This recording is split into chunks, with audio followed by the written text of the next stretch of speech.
So here's the problem with the stock market. Most people, they either sell way too early or they stay in their positions way too long and they lose all their profit. And I don't know about you, but I like the idea of making money and actually keeping it. In this video, I'm going to show you how I decide when is the right time to sell a stock. And it's not based on hype or on an emotion, it's based on logic. It's the same game plan I've used to recently lock in 4 really nice winners. I'm going to show you all 4 of those real life examples.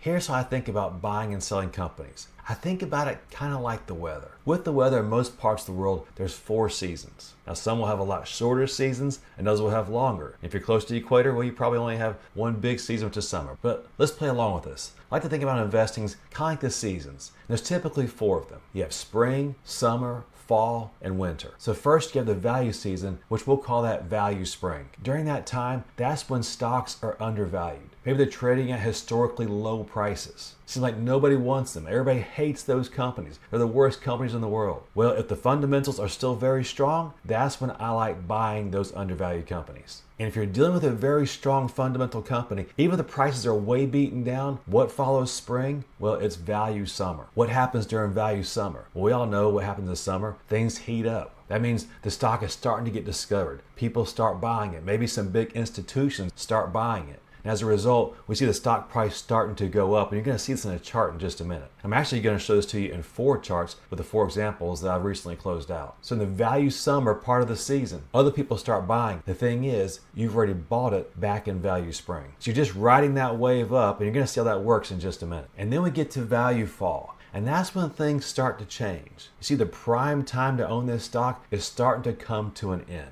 But the problem is that for most people, this is when they get greedy. And this is actually the wrong time to get greedy. So the market starts to get greedy, the stock continues to run up. Most likely it runs way past what is a fair value price for the stock. And that, in my opinion, is actually when it's in the sell zone. But for a lot of people, that's when they jump on board. But now I move on to the last season, which is value winter. And that's when the stock begins to come down in price. And by this time, you should be on your way out. You see, this is the most dangerous time. This is when most people get burned. This is when people try to hang on to their winners too long. But really, you should have already sold the stock. You should have moved on to the next value spring or the next opportunity. Once you see a stock in this portion of the weather cycle, it's time to get out and move on if you haven't already. Now, I will say this. There are some stocks that I want to own forever as long as nothing fundamentally changes with the company. Even if they get to be overpriced, I'll probably still hold on to them as long as they don't get to be really overpriced. But for most of the stocks that I trade, when they get to be too expensive, they get to be way overvalued, then I like to get out of those companies. Now let me show you 4 real life examples so you can see exactly how to do this in your own account.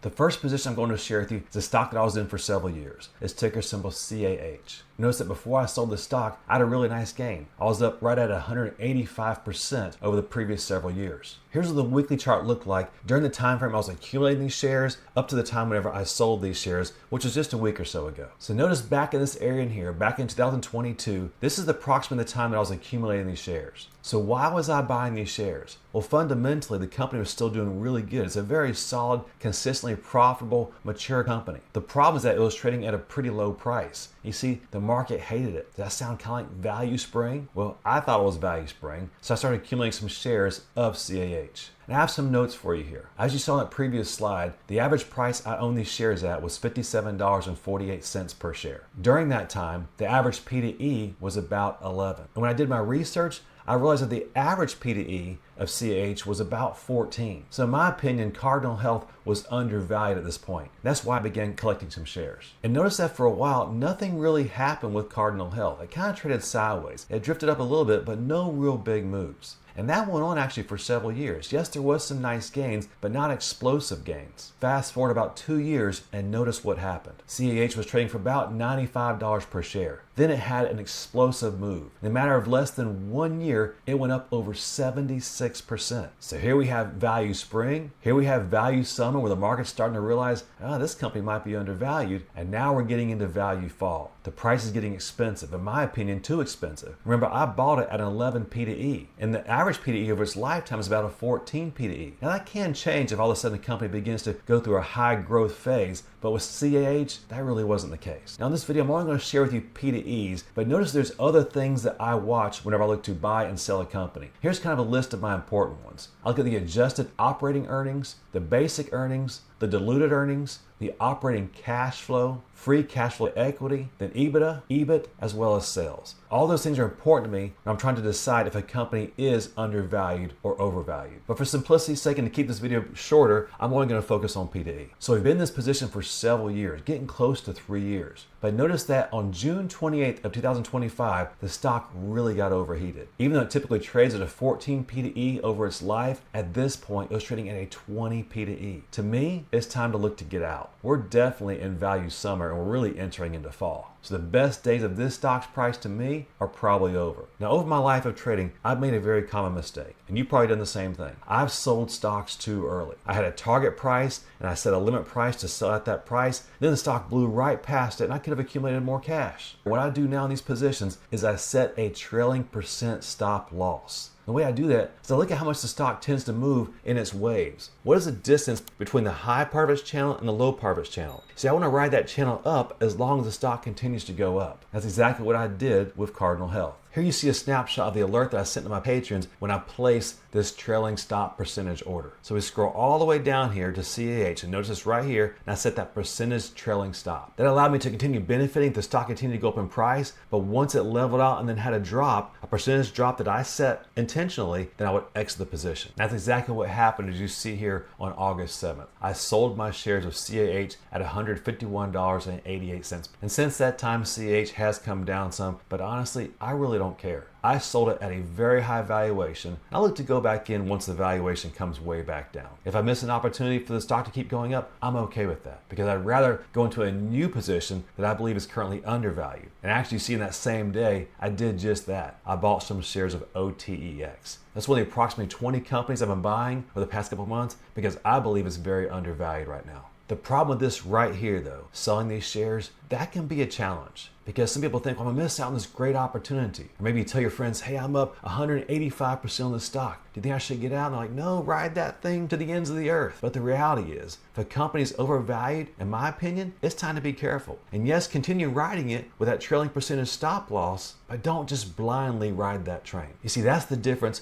in trading stocks like a business and trading them like a casino. We're not gambling. We want to make smart, logical decisions. Before I show you 3 more examples of this exact strategy, let me ask you, what stocks are you buying right now because you think they're undervalued? Or what stocks are you trading options in right now because you believe they're undervalued?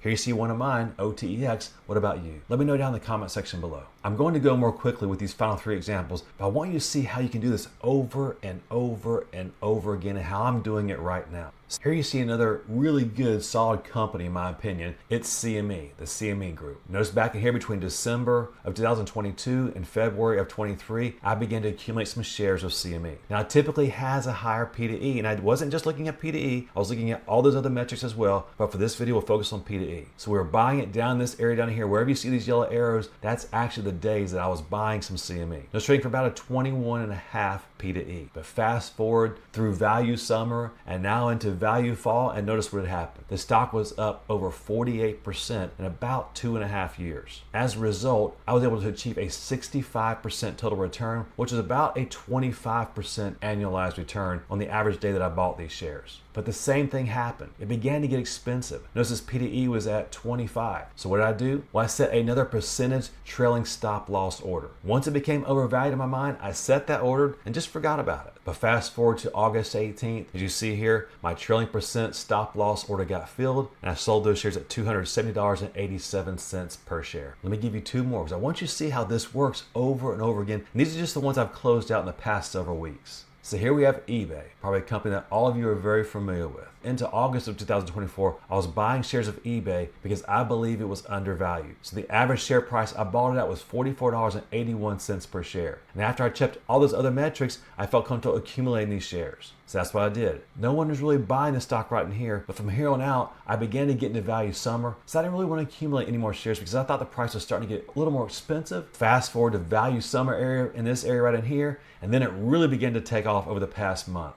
And as a result, as you see here, my total return in this stock that I've been in for about a year and a half was 130%. That's about a 70% annualized return. So I bought it at a 9.5 P to E, and up in here when I sold it recently, which I'll show you the order in just a minute, it was trading for about an 18 P to E. Now a few notes for you here. Its average 20-year P to E about 18, and its average 10-year P to E was about a 13. So no matter what it was trading at, I had bought it at a really good deal. But when it got to an 18 P to E, to me, it was time to set that trailing stop loss percentage order. So that's what I did. And here you see the Patreon post the day I sold these shares. I sold my shares of eBay at $96 per share. And just so you see this isn't a fluke, I'm gonna share with you one more. Now notice, these are not meme stocks. These are all very profitable companies. They have a consistent long history of being profitable in a lot of different market cycles. That's the company I like to trade in. Here's the final one I'm going to share with you in this video. This one also closed out over the past several weeks. It's ticker symbol CFR, Colin Frost Bankers. Where you see the yellow up arrows,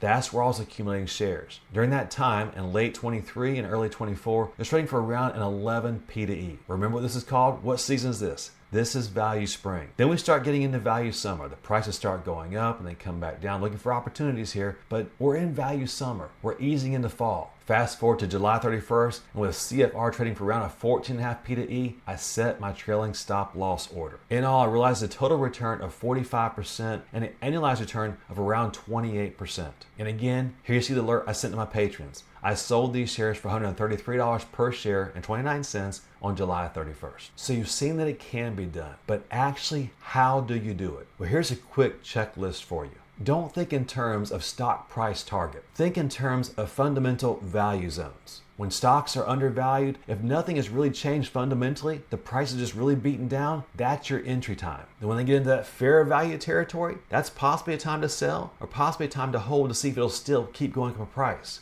The companies that get way overvalued, they then tend to reverse and go way undervalued. So I have no problem riding a company into overvalued territory, but I'm gonna have that trailing percent stop loss order to protect me. So when stock's in that fair value territory, consider holding it. But once it gets into overvalued territory, to me, it's time to get ready to get out of that guy. It's time to set that trailing stop loss percentage so you don't have to think about it. You lock in your profits. And what can you do with those profits? Well, you can pay down debt. You can go on vacation. Or you can do what I like to do, which is buy your next opportunity. You see, that's where the real wealth is made. It's made in buying undervalued companies and then selling them when they are way overpriced. Notice I didn't say you're trying to squeeze every penny out of every stock. You have to be realistic. You're not going to nail the top on every single stock, just like you're not going to nail the bottom. But you accumulate when they're cheap and you sell them when they're expensive. That's how you build wealth like a business owner and not like a gambler. If you'd like to get an alert whenever I buy and sell stock or options, check out the benefits of becoming a patron down at the link in the description below. Would you agree that right now it's hard to find fundamentally undervalued companies? Well, that was a question that McGregor asked me. He's a longtime supporter, so thank you very much for that, McGregor. I appreciate your support. But he asked, where can you find companies that are undervalued with so many stocks being so expensive right now?